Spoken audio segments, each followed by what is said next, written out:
Mary Elizabeth Atroldi with Creating Conversations, and I am absolutely delighted to welcome all of you and to be having our wonderful Historical Romance Lovefest, which is our focus, which is being hosted by the fabulous Sarah Penna of Frolic Media. So without further ado, I'm going to quiet myself and let Sarah take it away. Welcome, Sarah. Thank you so much. So great to be here. We're going to have a really fun conversation today, and there will be some opportunity to ask questions. So if something comes up, feel free to type it in the chat now. You don't have to wait for the question section, and we will do our best to get to all of those questions. So I am going to introduce everyone. One quick housekeeping thing. Eva Leigh is not able to join us, unfortunately, because she is experiencing blackouts. So hopefully we will miss her, but hopefully her power comes back on, because that's not fun for anybody. So I will be introducing all of the panelists, and then we're going to hear about their new books, and then we're going to jump right into the conversation. So Scarlett, we are starting with you. Scarlett Peckham writes steamy historical romances celebrating alpha heroines. Her USA Today bestselling debut novel, The Duke I Tempted, was named Best Romance Novel of 2018 by Book Page and The Washington Post. She lives in LA, as do I, where she enjoys trying to think of new ways to say wicked, collecting vintage romance clinch covers, and dressing her cat up in bow ties. Hopefully we see a bow-tied cat make an appearance. I know they like walking along the computer keyboard. So, so Scarlett, can you tell us a little bit about your new book? Yeah, so my new book is called The Rakess, and it is about a female rake who is also a women's rights reformer, who kind of came to being a rake because she was first a ruined woman. And so the book is sort of a romance novel built around a woman who is very angry, out to change the world and rid it of double standards, and who falls in love on the way there. Sounds very timely, even though it's historical. So we are going to ask some follow-up questions about that. Olivia Waite writes historical romance, fantasy, and science fiction. She's also the romance fiction columnist for the New York Times Book Review. Thank you for your service there, because they desperately needed that. Where she writes reviews of romance, old and new, and thoughtful essays on the genre's history and future. So excited to have you here. Can you tell us about your new book, The Care and Feeding of Waspish Widows? I would love to. So The Care and Feeding of Waspish Widows came out at the end of last month.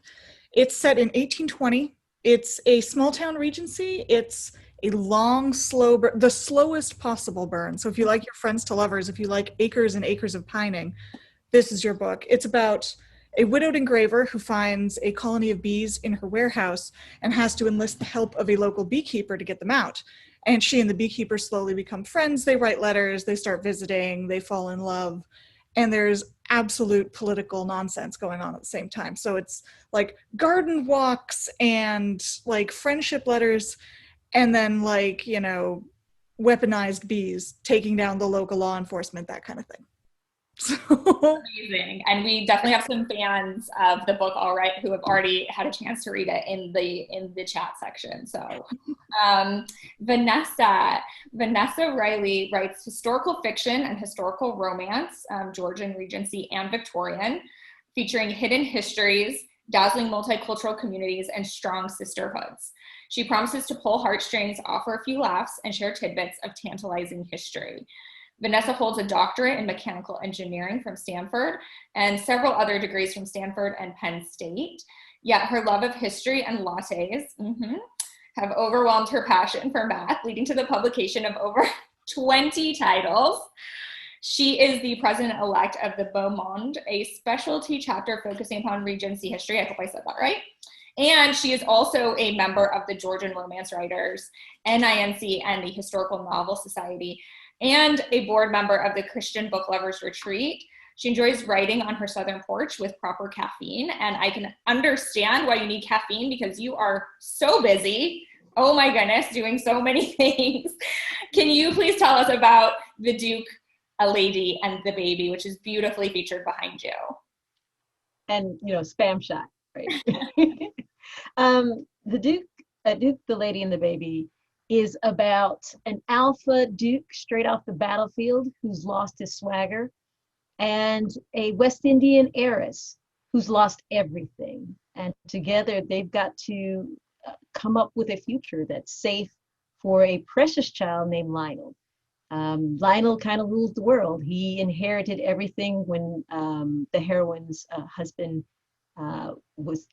died, and she's been stripped of him. She literally just escaped Bedlam with the help of the Widow's Grace, which is a secret society sisterhood that of widows that is set to restore women to their rightful places. Amazing. Thank you so much. And Christina Britton developed a passion for writing romance novels shortly after buying her first at the tender age of 13. I think many of us have that same experience. Though for several years she put brush instead of pen to paper, she has returned to her first love, which we're so grateful for, and is now writing full time. She spends her days dreaming of corsets and cravats and noblemen with tortured souls, and she lives with her husband and 2 children in San Francisco. So can you please tell us about your new book? Yeah, sure. This is A Good Duke is Hard to Find, and this is book 1 in my Isle of Sin series, which is a fictional quintessential English seaside resort during the Regency era, and it's kind of chock full of romantic misfits. So this book is about a thrice jilted woman who, so it actually starts out with her walking into the church and her fiance is not at the altar.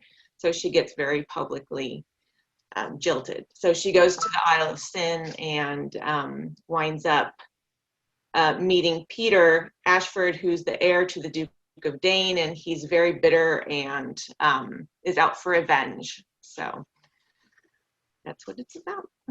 Amazing. My TBR just got so much longer, and excited to check all of these books out. So Scarlett, you write in a period when, many of you do, but you're famous for your alpha heroines. And this, you're writing in a time period where women had little to no rights, but your characters are very feminist. They have a lot of agency. Can you talk about how you craft those characters? Sure. To me, I use the term alpha heroine mostly as a play on the fact that we just all grow up with the term alpha hero, and I just feel like it's, a nice personal corrective for myself. But what I really mean is just people who are fiercely self-determined. And that is not something that depends on your political rights or your role in society or the biases people have against you.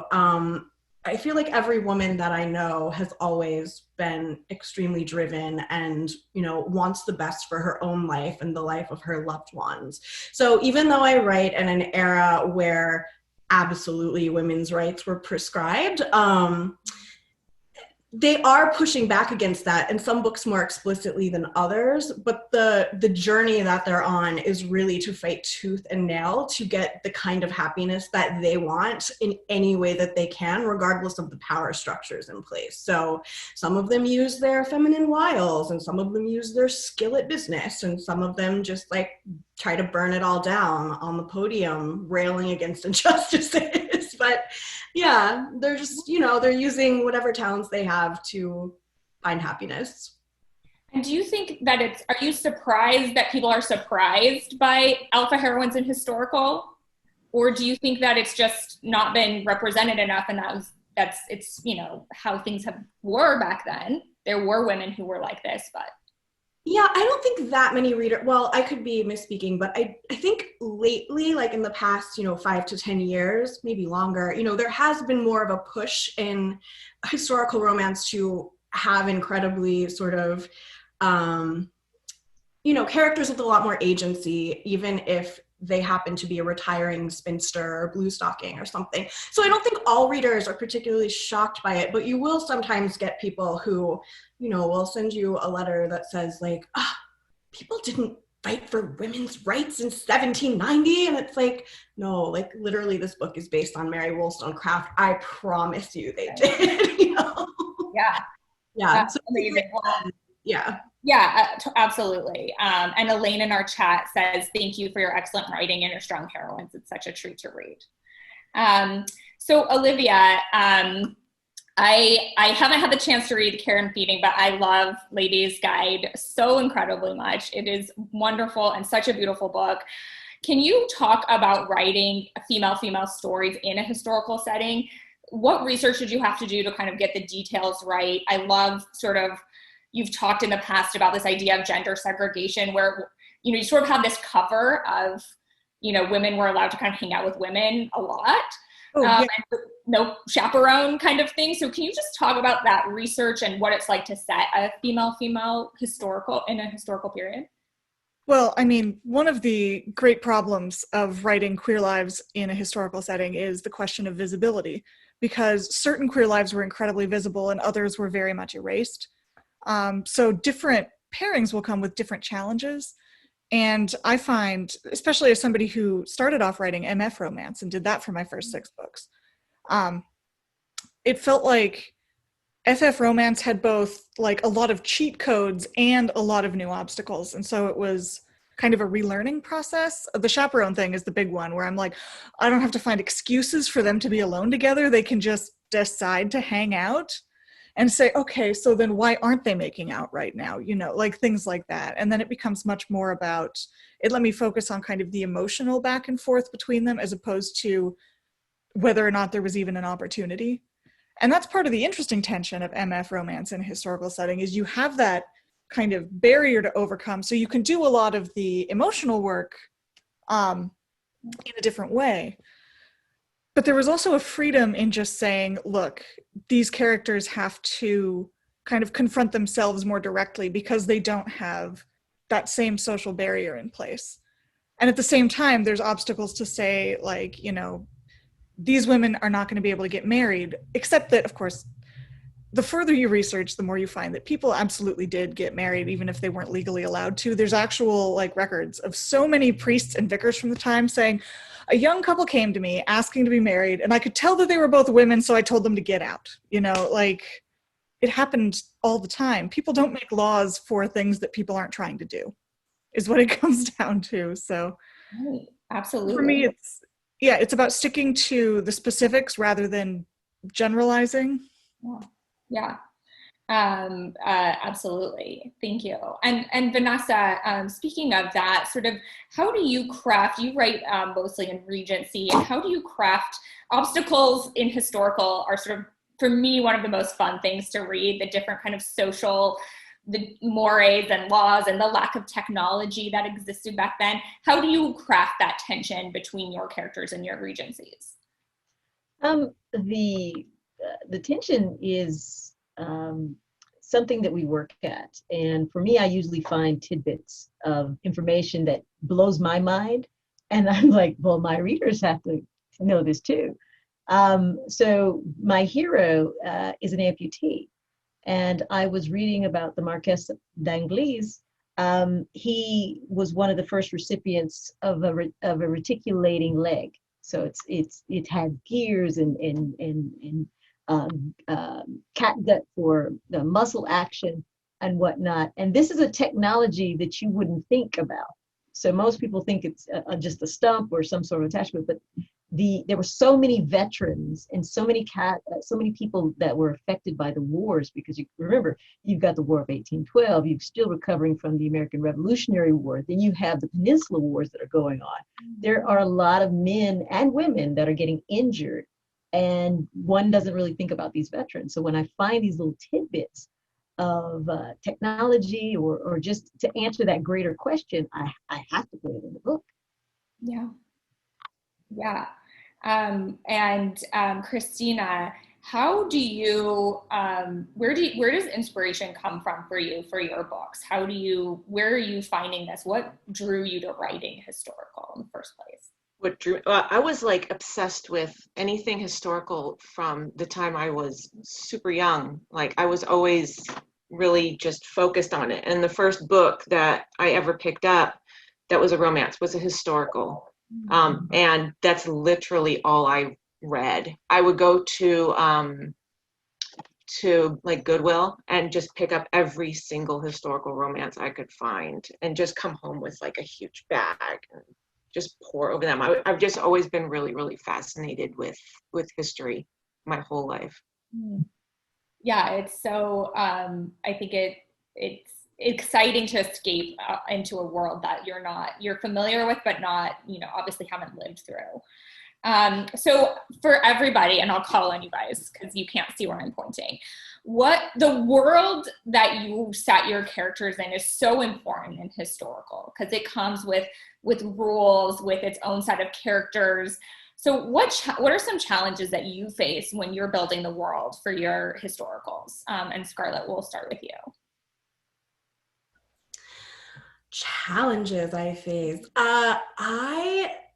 I find that building the world is actually not terribly challenging. It's more, how do I layer the tropes that I want to work with on top of the like slice of the world that I want to dive into. So what I tend to do is, I lived in the UK for 5 years, and I just have a very like romantic attachment to certain places and the countryside. Like I love Cornwall, and my latest book was set there, and I wanted to have a sort of like a rakish woman and a very more like sexually conservative and buttoned up man sort of having this like gothic love affair. And so I was like, oh, I'm gonna plug this into Cornwall because like the scenery and the thunderstorms and the way the air smells, like it all just makes sense for this book.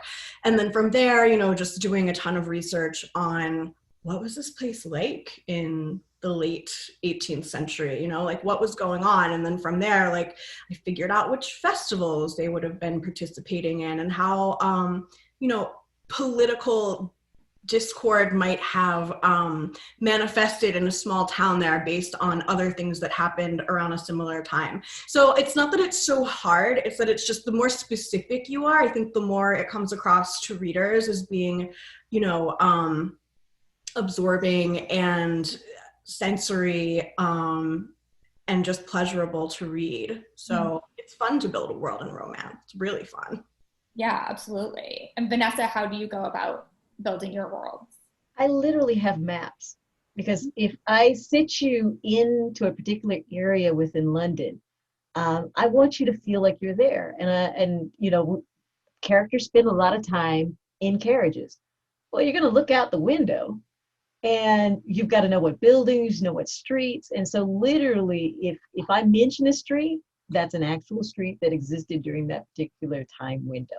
And sometimes like, we think about if you have a carriage and you're in London, where am I going to park that thing, right?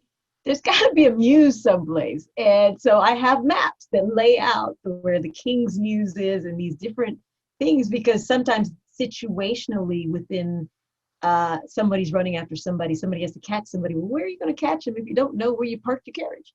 These are important things that have to be taken advantage of. So I try and be as accurate as possible. And so I'm a very big geek in that perspective and lay out the maps and literally plot from A to B where my characters are going to go. Christina, how do you build your worlds?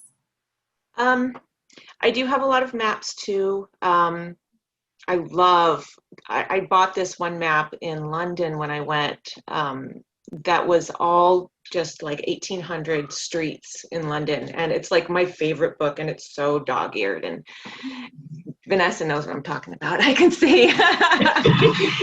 And for the Isle of Sin, because it was like this brand new world that I was working in, I wanted to just create it from scratch. So I just started doing a lot of research on English seaside resorts. And so it was really exciting when I found out that Sanditon was going to be made into a series. I was really upset that it just didn't have that ending that we wanted it to.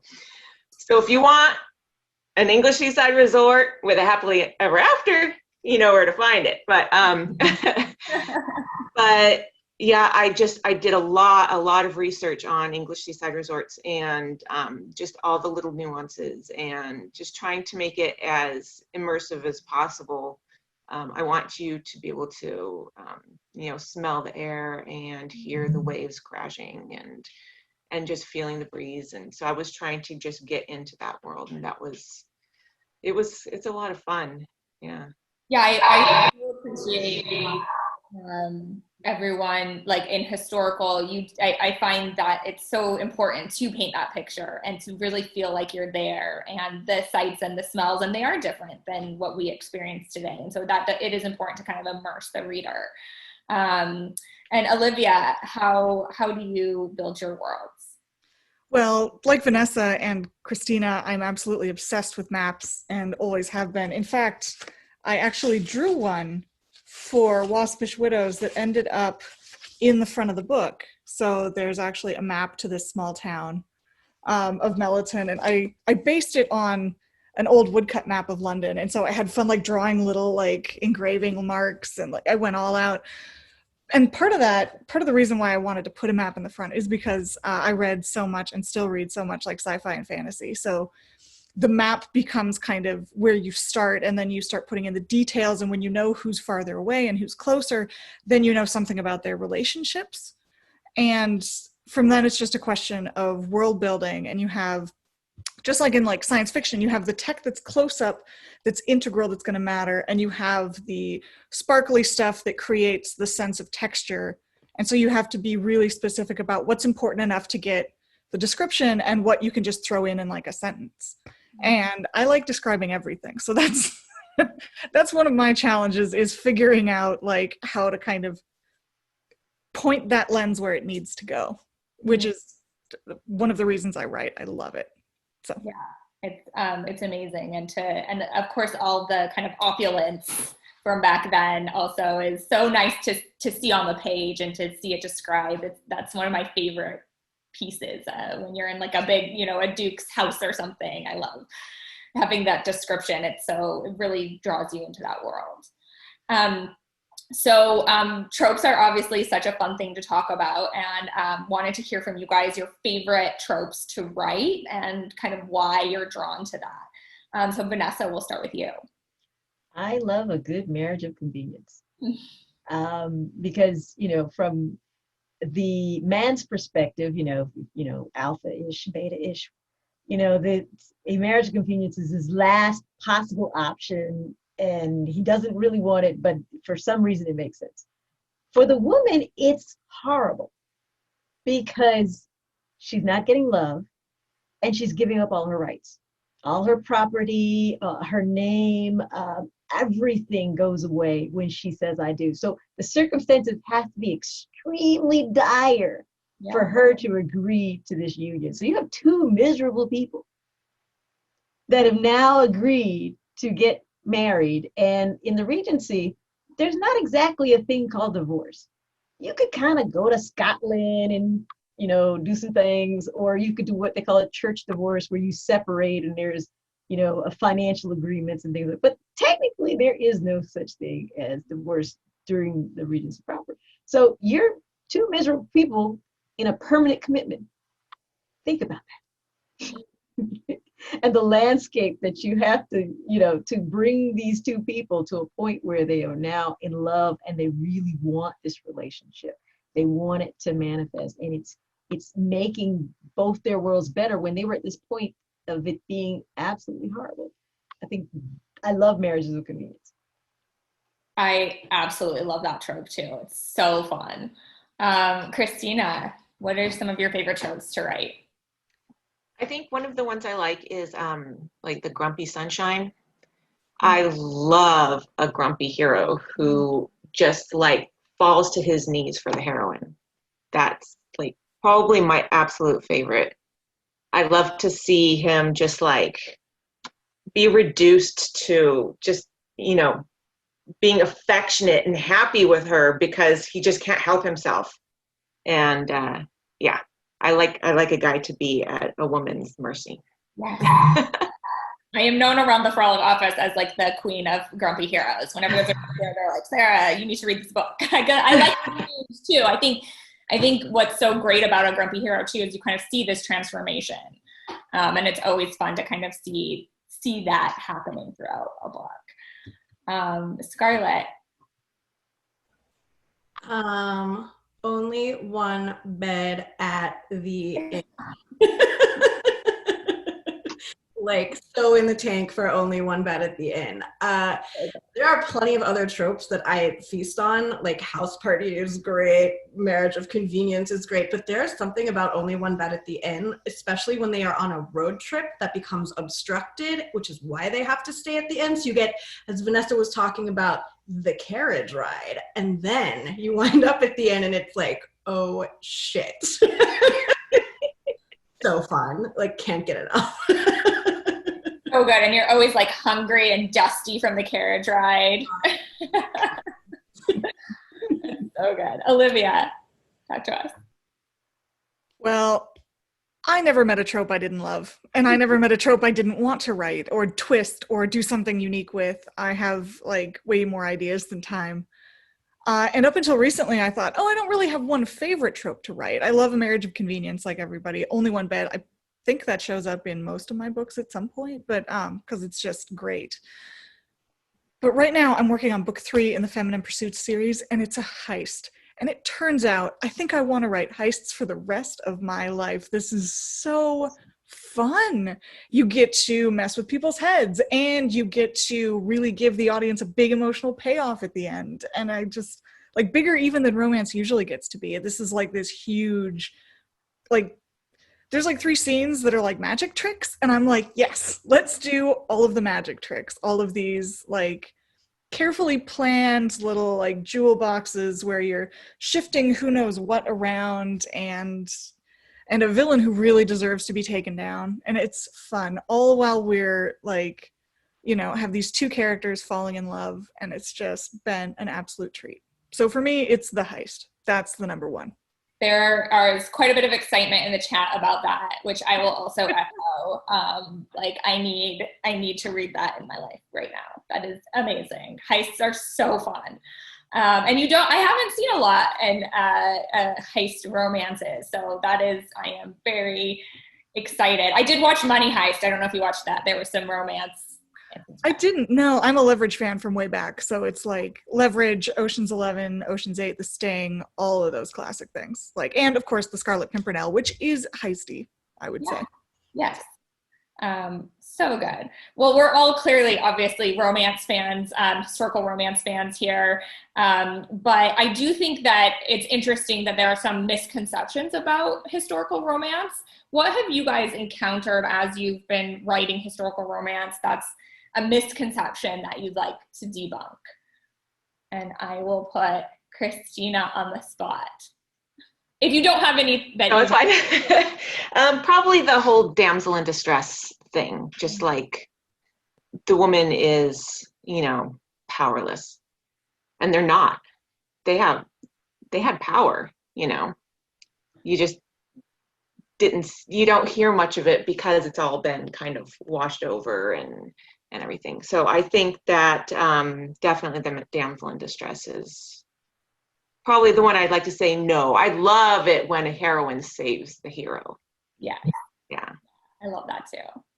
Vanessa? I think the most obvious would be that that only straight, white, abled people were in the Regency. There are between 10 to 20,000 blackamoors, which were people of color that lived in London free in the Regency. There have been recent discoveries. Olivia talked about so many marriages and diaries from priests. One of my favorites is there's a farmer out, I think he's in Kent, and he's remarking on a sodomy trial. And he's just questioning. He's like, I think I don't understand why there's such a problem, because to him, it was a natural relationship. And this is a farmer out in Kent. So there's like all of this misconception. The other one is, okay, we'll give you the Black people in London, but they had to be all servants. Mm-hmm. We look at the patron saint of the Regency, Jane Austen. Sandit, in her very last book, the wealthiest woman in the book is Miss Lamb, a mulatto from the West Indies. We have people of color have been at all levels. And, next year you guys are going to read about Dorothy Kerwin Thomas.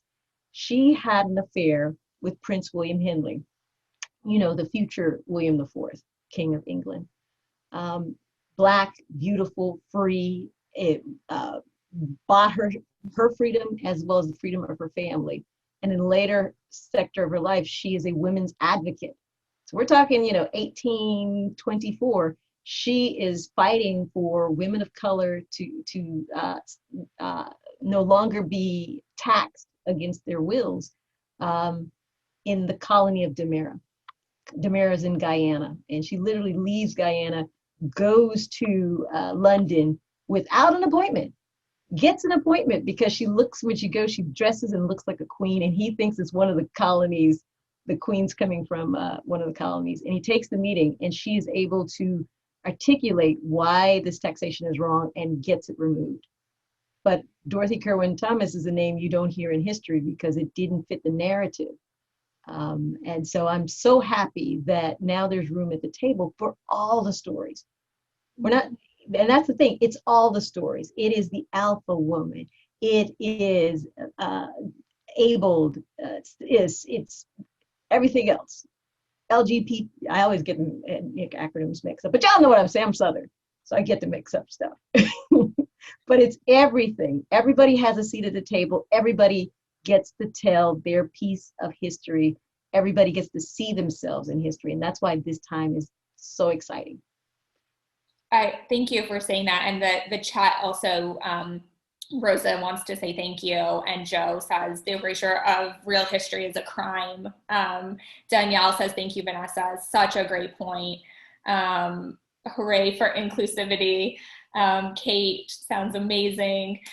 So you definitely touched on something I think that, many romance readers and authors are feeling right now, and a hope for the future of the genre, and especially in historical. I think there's a real opportunity to say, wait a minute, this isn't actually a reflection of how it really was. So really, really great points. And Olivia, talk to us about how you feel, in the misconception of some historical romances. Well, I'm going to tell a brief story. I have seen 2 musicals on Broadway in my lifetime, and the first one was The Scarlet Pimpernel, which won the Tony that year, and the second one was Hamilton, which won the Tony that year. And I started to realize, well, those 2 are actually happening during the same time period. And I started to think about how characters might overlap, and I'm like, well, Angelica would have been in London when the Scarlet Pimpernel was active. And so I'm imagining this little fic where she hires the Scarlet Pimpernel to rescue somebody. Well, who would we rescue from France? Well, where's Lafayette right now? So I went looking for Lafayette, and I'm like, oh, he was in fact imprisoned on the continent. And then I found the historical tidbit where the real Angelica Schuyler Church had actually hired somebody to break Lafayette out of prison. She had actually Scarlet Pimpernelled Lafayette. And if he hadn't gotten the directions wrong and gotten caught again, he would have escaped. And this little escapist, sparkly fic that I had in my head was actually historical fact. Mm-hmm. And at that point, I kind of threw my hands in the air and said, you know what? The problem happens when we take general statistics to be laws of nature. So, most women, et cetera, most straight people, et cetera, Regency London wasn't majority Black, therefore Black people didn't exist in the Regency. It's this flattening out. And it's just, it's kind of exhausting to constantly try and fight against that. It's constantly kind of trying to roll you under and trying to push you back. And I feel really grateful to be part of just a whole chorus of voices who are shouting back against this right now at this moment in time. Absolutely. And Shante from the chat wants to know, says that's a book right there. Are you writing that? Oh, the Angelica story? Yeah. Oh gosh, like somebody with better historical chops can write that, but it's kind of wild. Like I couldn't believe it was real. I was so mad and so happy at the same time. Yeah, and Jessica says thank you for your great points, and I agree. Scarlett, can you talk to us about some misconceptions? Yeah, I think that there is a huge misconception that romance, but especially historical romance, is sort of escapist and less relevant or less ambitious than other genres of literature. And I think that's just very inaccurate. I think a lot of the work that historical romance novelists are doing, including literally everyone on this panel, is using their work to sort of draw a through line between things that happened in the past and issues that we are currently grappling with in the present, and really using their historical lens to look at things like representation or legal rights or slut shaming or anger and rage. You know, there are so many things that are so primal and that are kind of archetypal and that have lived in the collective unconscious for such a long time. And because romantic literature is so often domestic, I think it really gets to a lot of those deeply personal issues, deeply personal power dynamics, and lets us sort of unmarry them from the ways that we currently think about them, so we can almost decontextualize and sort of think about, like, what is this as a concept and how does it make us feel, as opposed to being like, how is this manifesting in my job around the coffee maker, you know? So I think these books are incredibly powerful. They're doing so much work, and I am personally like incredibly proud of our genre. I think it's amazing and I love being part of it. That is such an incredible point, where it's like you're not escaping, you're looking at your life through a different lens, instead of, and you can enjoy that can be an enjoyable process, but it's not like, oh, we're just, I hear this a lot. I read romance, but also read real literature too. And you're like, why do you have to, bucket those two things? It doesn't have to be escapist. You can actually learn something, you can feel something, you can experience something deep, and I completely agree with you. You guys are amazing. Thank you for answering all of these questions. We do have some questions from the audience, so we're going to take a couple minutes to just ask you a couple questions. So Danielle would like to know, which romance book or author is their guilty pleasure? And she wants to make sure she says not books you love to talk about because the writing or characters are stellar or complex, but the stories that are lowbrow drama and you can't get enough of.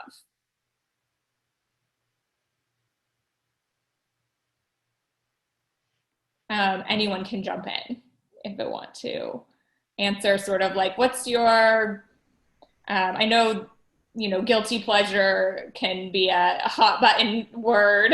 We try not to use it at Frolic because we want everyone to just say, I enjoy this, but maybe something that would surprise people that you are enjoying it, or, just maybe a good recommendation for something to read or watch. Well, I've got a recent one, actually. Oh, yeah. Yeah. I don't normally go for mafia romance. I distrust the trope pretty strongly. I do see like the appeal of it, but it doesn't tend to work well for me generally. But Katrina Jackson wrote one recently, and the hero is a slightly older man in Italy, mobbed to the hilt, like he's running one of the local families, and he looks like Steve Carell. And it's a Katrina Jackson book, so the heroine is Black, and she's ditched her terrible boyfriend on the nightmarish trip to Rome where he's just complained all the time. And she meets this guy, and sparks just start to fly instantly. And I'm like, I hate this trope, but Katrina Jackson, she's really sold me on this. And the first book is just this short little tease of a novella that sets up the whole series. And I'm just like, I'm riveted. I can't put this stuff down. And part of it is because she's an author I trust that she'll take me somewhere that I'm comfortable going.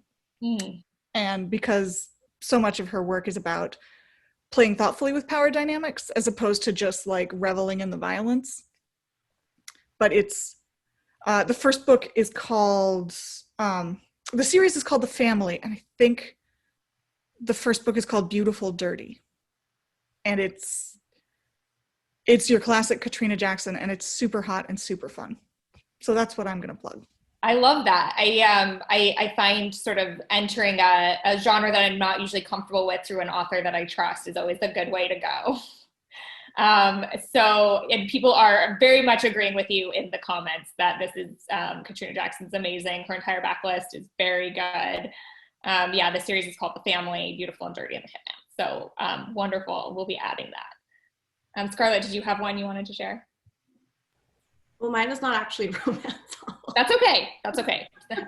No, I was just going to say that basically, like, especially during COVID, I've had such a hard time reading anything, and I already have ADHD, so it's like really hard for me to read with my eyes. I just get really distracted.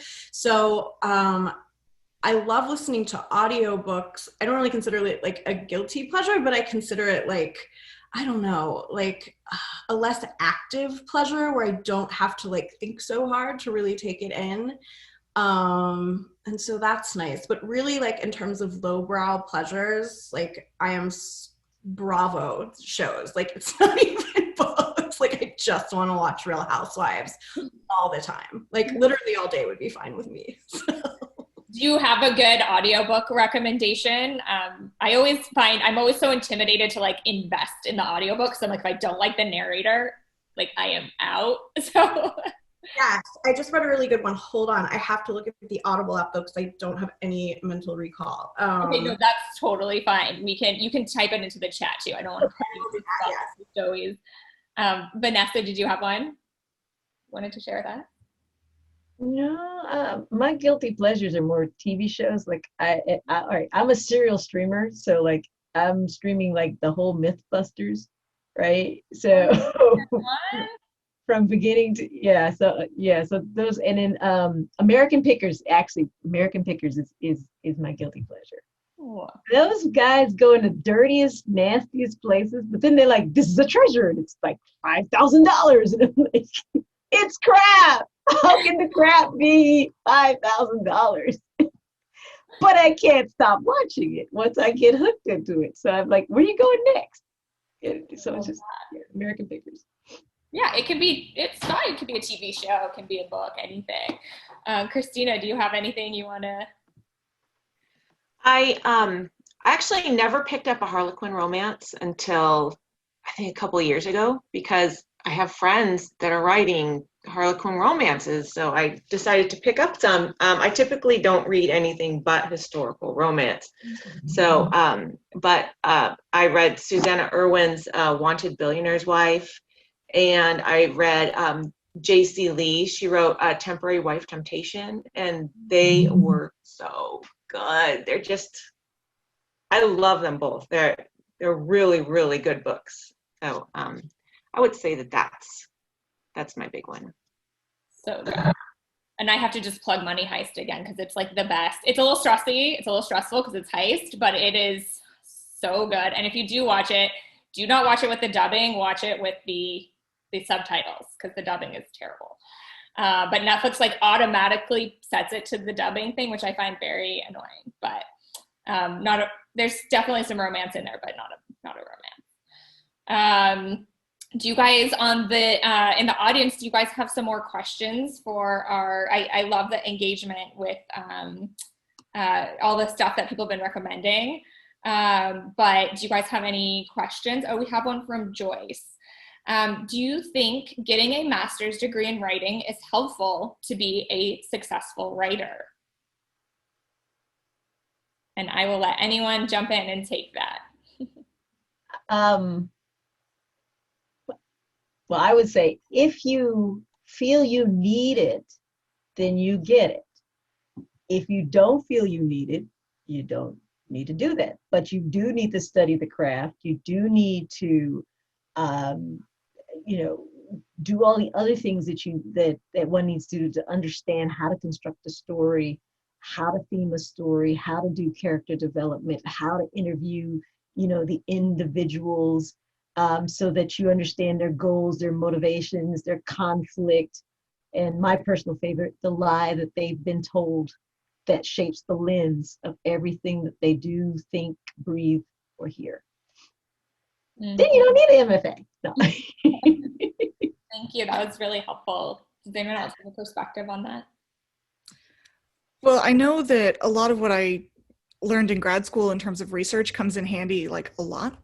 Like a lot of the database knowledge and a lot of the techniques for finding primary sources and things is really useful. But I did not go to grad school for writing. I went for comparative literature.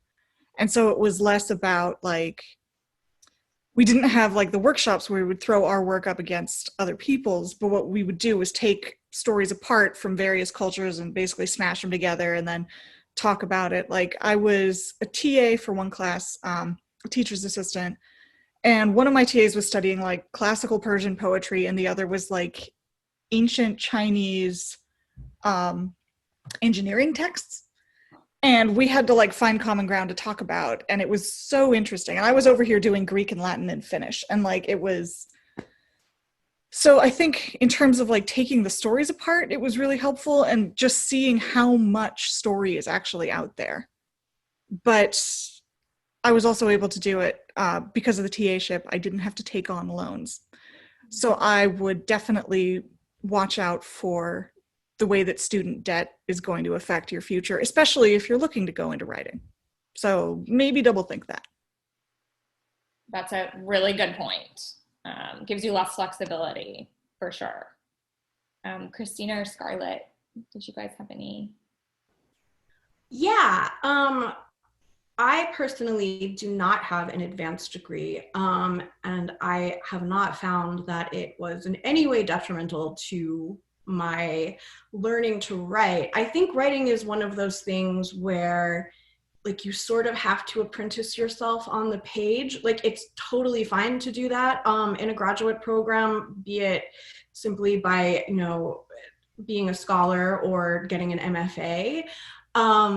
But even if you have that training, I don't think you can write a novel just based on someone telling you how to do it. Like it's so intuitive. Everyone has their own style. And really, if you want to be a writer, like just start writing, and plus there's so many free resources online.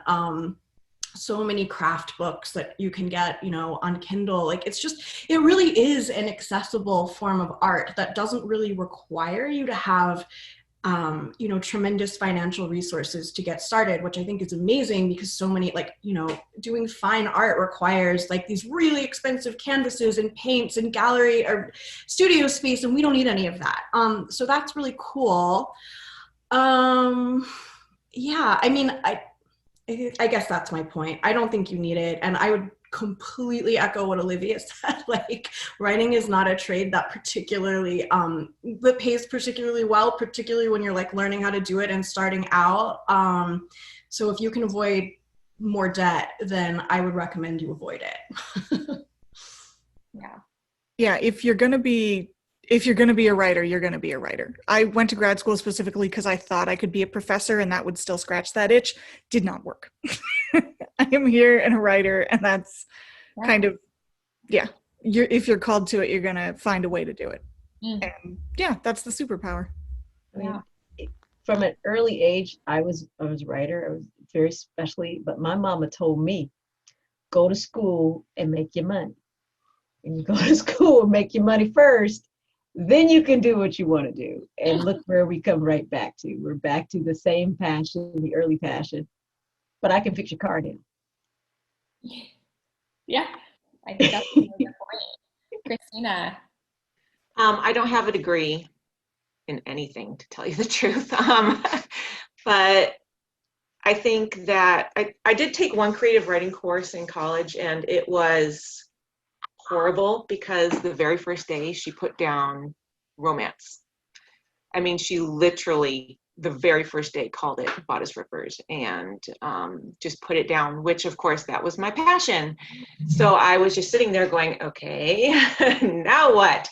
But that was the only creative writing course I've ever taken. I've worked a lot on just just writing, like Scarlett was saying, just write, and just practice and keep working on your craft, and, listen to podcasts and do workshops. And that's where I learned everything, was through other writers, through workshops, through doing it myself, and just reading voraciously. And that's it. Yeah, I don't think you need a degree, but everybody does their own thing. So, but like Olivia was saying, money, it's a big part of it. I wanted to add one thing, which is that I think romance is also really good, and that you don't need a tremendous amount of access to crack in, because there are other genres like literary fiction where, those grad school connections can really, really, really help you get a foothold and find an agent and get exposure to publishers and kind of become a buzzy person. And in romance, like, you need to make friends and, like, query or self-publish and sort of be around on social media, but there's no reason to, unless you just really, really want to do it for your own sake. So that's a really good perspective. I hadn't thought about that, like the connections and just sort of how different genres handle sort of breaking in differently. Really, really great advice. Thank you guys. So KS has a great question. What, if any, role do you guys have in the final titles? And then, of course, the covers. You guys all have such beautiful covers.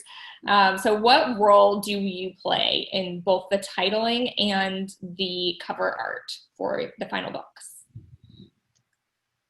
Christina. As far as the titles go, I don't pick them. I provide my editor a list of titles, and then they'll kind of talk it over and pick one. I think originally A Good Duke Is Hard to Find was originally called The Heir of Sin. And I love the new title. I really do. And as far as the covers go, they had a cover shoot with models, and it was actually really, really incredible to see. They sent me pictures of the cover shoot, and they've just done such an amazing job with the covers. I couldn't have asked for better covers. They just took such care with trying to match up the personalities and the look, and it was just so dreamy, and it was exactly what I love everything about it. So yeah, but I didn't have really too much say in it, but I couldn't be happier, to tell you the truth. Do you have it right there? Can we see it? Yeah. Put it up a little more. Oh yeah, so good. I love it. It's beautiful. Thank you. Vanessa, your Well, I'm going to tell everybody, if it is a corny title, corny, it's right here, baby, right here. And I proposed it, and I didn't think it would fly, and it just, the marketing, everybody loved it. So I was like, yeah, I planned this. I like it because you're like, I know what I'm getting. Yes, I mean, to me it was obvious. To me it's memorable. It's as all we would like to think. Because trust me, you didn't pick up the wrong book if you were looking for a Duke Lady and a Baby.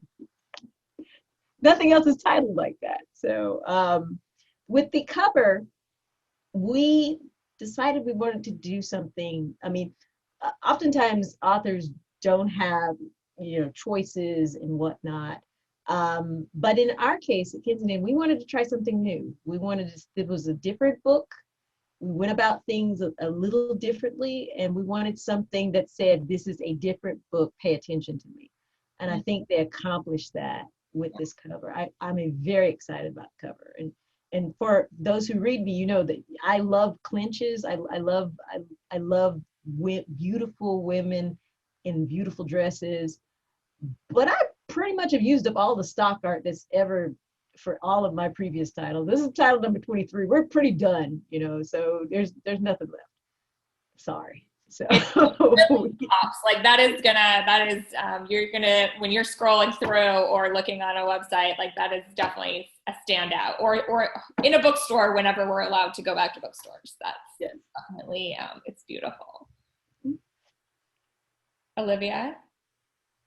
Well, I have been really lucky with the Feminine Pursuits series. I've struggled with titles in the past, still trying to figure out if I should retitle some of the backlist, but Ladies' Guide to Celestial Mechanics was always called that. And The Care and Feeding of Waspish Widows was actually a suggestion by Rose Lerner. There was another adjective or something in there at one point, and then my editor looked at it and went, nope, Care and Feeding of Waspish Widows. And I'm like, that's great! And book 3, can you believe that nobody has written a romance called The Hellions Waltz yet? And I'm like, nope, that's mine. That's mine. So I just feel for like, these books just are so clearly themselves for me. They show up and they're like, here's how you write me. And I'm like, all right. And I'm just scrambling to keep up. And so the titles have been so much fun. And I love it. And the cover art that I've gotten, it was actually something I asked about when I was first talking to my editor at Avon before like she made the offer. I was like, can we get 2 women on the cover? I really want a big swoony romantic cover with 2 heroines. And she said, absolutely, yeah, we can do that. And the Ladies' Guide cover, like when they sent me the rough mock-up, I literally fell out of my chair. I like opened the email on my phone and like jerked back and tumbled to the side, and because it was the prettiest thing I'd seen all year. It's so beautiful. Yeah. They did such a nice job. Yep. And they're working on the cover for book 3 right now. So, or at least in a couple of weeks, whatever timelines still exist, but. Scarlett, talk to us about your beautiful covers and your titles as well. Well, I publish in both indie and also I have a traditional publisher, the lovely people of Avon. So the level of control I have on my indie titles is obviously higher. And I also obviously have a tremendous amount of, there's no one telling me what to do, so it's fine, I get to do everything. But yeah, I like to use titles that are sort of wink at what the book is doing. So for instance, in my Charlotte Street series, my indie pub stuff, all the titles are from the perspective of the heroine. Like the first one is called The Duke I Tempted, and the second one is The Earl I Ruined. And that's just sort of, alluding to the fact that these are really like alpha heroine driven books where we're focusing on the agency of the woman instead of the woman reacting to the hero, which you see a lot in sort of historical romance titles. And then with my Society of Sirens series, I wanted to play with the double standards in society, because the women who are at the center of the book are sort of using their scandalous reputations in order to gain power, money, and influence. They're sort of weaponizing them. So the first one is called the Rakess, because that is a slur that people tacked onto this woman for living a sort of freewheeling, libidinous life. And she was like, oh, you want to call me that? Cool, cool, cool. And the second one is called the Jezebel, same reason. So yeah, Avon has been tremendously amazing about like letting me have a strong influence in the titles. And then this is the latest book, The Rakess. I love that cover so much. I love it too. And I had a really, like, this book is a little bit inspired by old school romances, like, just that rake trope that I grew up reading in the mid 80s, early 90s, maybe a little earlier even. And I really wanted a callback to those just wild, phantasmagorical, like insane covers. But with the power dynamics switch. So I wanted the lady to be the one who's like, rah! And then I wanted the man to be like, oh, It's very active. I love it. It's just like, it's so beautiful. Well, Avon booked a photo shoot where I actually got to see like this like incredible model with her dress blowing of the fan and like this super, super, super hot guy just like swooning at her. And it was like one of the highlights of my life. So. That is amazing. I would love to see a cover shoot one day. We've done some little tidbits on the site and stuff, but I've never like actually gone. It just sounds so much fun. Well, everybody, I am both loath to call an end to this, but also recognizing that a lot of us have been hopping event to event, and there's probably some of you going, I'm having fun, but I also want to go to my next event. So thank you all so much. Thank you to our authors. Thank you to our publishers who helped organize this. Thank you very much to Sarah for doing an amazing dynamic job and asking engaging and thoroughly wonderful questions. And happy reading, happy Bookstore Romance Day, everyone. And happy cocktail hour, because it's 4 o'clock on the West Coast, so it's cocktail hour everywhere. Thank you. Take care. Thank you guys so much. It was so great chatting with you. You. Bye.